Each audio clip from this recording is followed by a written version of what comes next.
Hi, it's Alaska Granny. Part of being a responsible prepper is that you're rotating the supplies that you have. For example, if you're stockpiling canned food, you need to be using them within a reasonable amount of time. Many canned foods will last long past their best by use by sell by date, but not always. You should try to use them close to the date simply because the food begins to degrade, it loses some of its nutritional value. It may still be okay to eat, but it may not taste as good.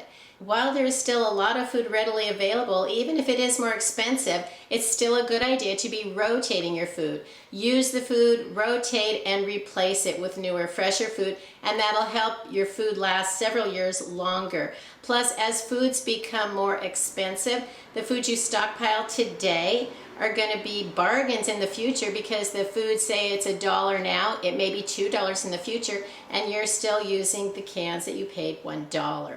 So today I have an easy recipe for chicken corn chowder. It's creamy, it's simple, everything in it comes right out of your prepper pantry food stockpile. And so if you have food stored up, this is a great time to look it over. You want to check the dates. If you have a pile of food that's getting ready to near its best by date, get it out and use it.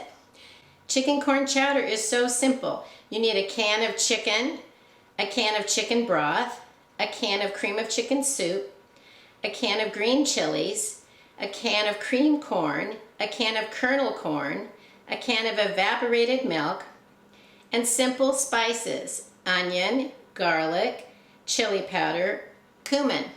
Some recipes, you're not going to cook the food very long, and so just using garlic and onion powder might be preferable, but because this is going to be a soup and they're going to rehydrate, it's a great time to use the chopped onion and chopped garlic. This is also a meal that you can put away in your prepper pantry as a pantry meal. What I like to do, I call them shelf meals, is I take all of the items that go in the meal, I put them all together in a Ziploc bag. You can even take the seasonings or the spices and put them into a little container and drop them into the bag as well. I've even purchased a package of these little containers at Dollar Tree, and they're just the right size for adding spices and seasonings into your prepper pantry shelf meals. Another variation, if you don't have chicken, add a can of black beans, or if you need more food, add both.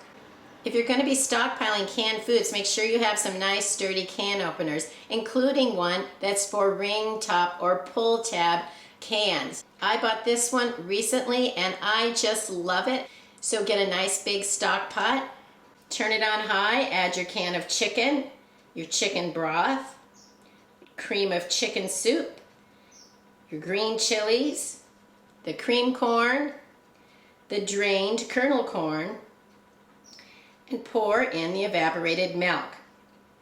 Now I'm going to sprinkle in the onion, garlic, chili powder, and cumin. I used approximately 1.5 teaspoons of each of the seasonings. If you have a can with a dent, even if it's not near its expiration date, it's a good time to rotate that as soon as possible because you don't want it to find out that it compromised the ingredients and it isn't any good anymore.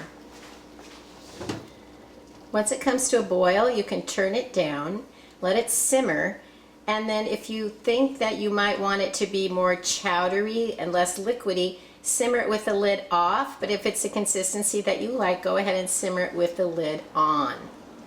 If you simmer it with the lid off, a little more of the moisture will evaporate. It'll become a little thicker and creamier. The nice thing about using the evaporated milk is it's not going to separate or burn like regular milk does. I don't know why, that's just something that I've experienced. Isn't that beautiful? It's thickened up a little bit, the flavors have all blended together, and it's time to have a nice big bowl of chicken corn chowder. And there it is, chicken corn chowder. Wasn't that simple? It's creamy, it's filling, but make sure you let it cool so you don't burn your mouth. Let's take a bite.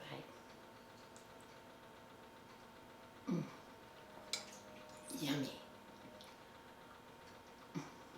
If you have other recipes on how to use the foods just out of your prepper pantry, leave it in the comments below so we can learn to have ideas to use the foods that we have in our food storage stockpile as well.